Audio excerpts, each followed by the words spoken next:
Como é que você chama? Tom. Tom? Tom, vamos lá? Bora. Esse é um Porsche o quê? 911? GT3. GT3.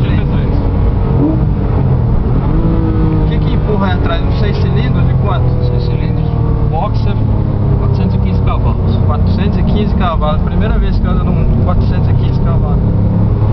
Tem que ir bem na manha, tem que ir bem devagarinho, que eles mandaram eu andar devagar. Mas não é pneu slick não, né? Semi. Semi. Um pneu semi-slick, por isso que nós estamos no pneu errado para andar aqui. É, tá úmida a pista, né? Velocidade de limite nessa pista que é uns 280. 260 esse carro aqui. Gama 200, né? Por aí. Positivo.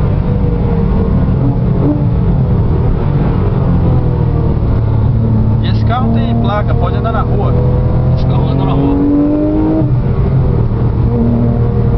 Sai da onde? Eu sou aqui de São Paulo mesmo. Tô fazendo traçado de chuva, tá? Não tô fazendo traçado de seco.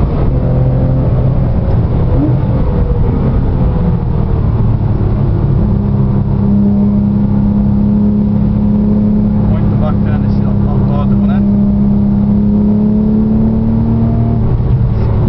Esse é Interlagos.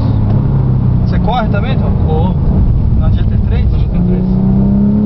E com essa máquina aqui ou é outra ainda? É igual essa aqui, só que de corrida. Mais preparada, né? Mais forte.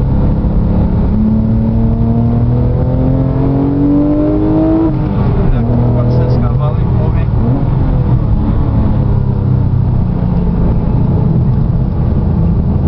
Muito bacana, meu.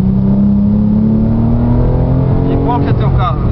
Tem qual patrocinador teu carro? Eu sem patrocinador nenhum, todo branco.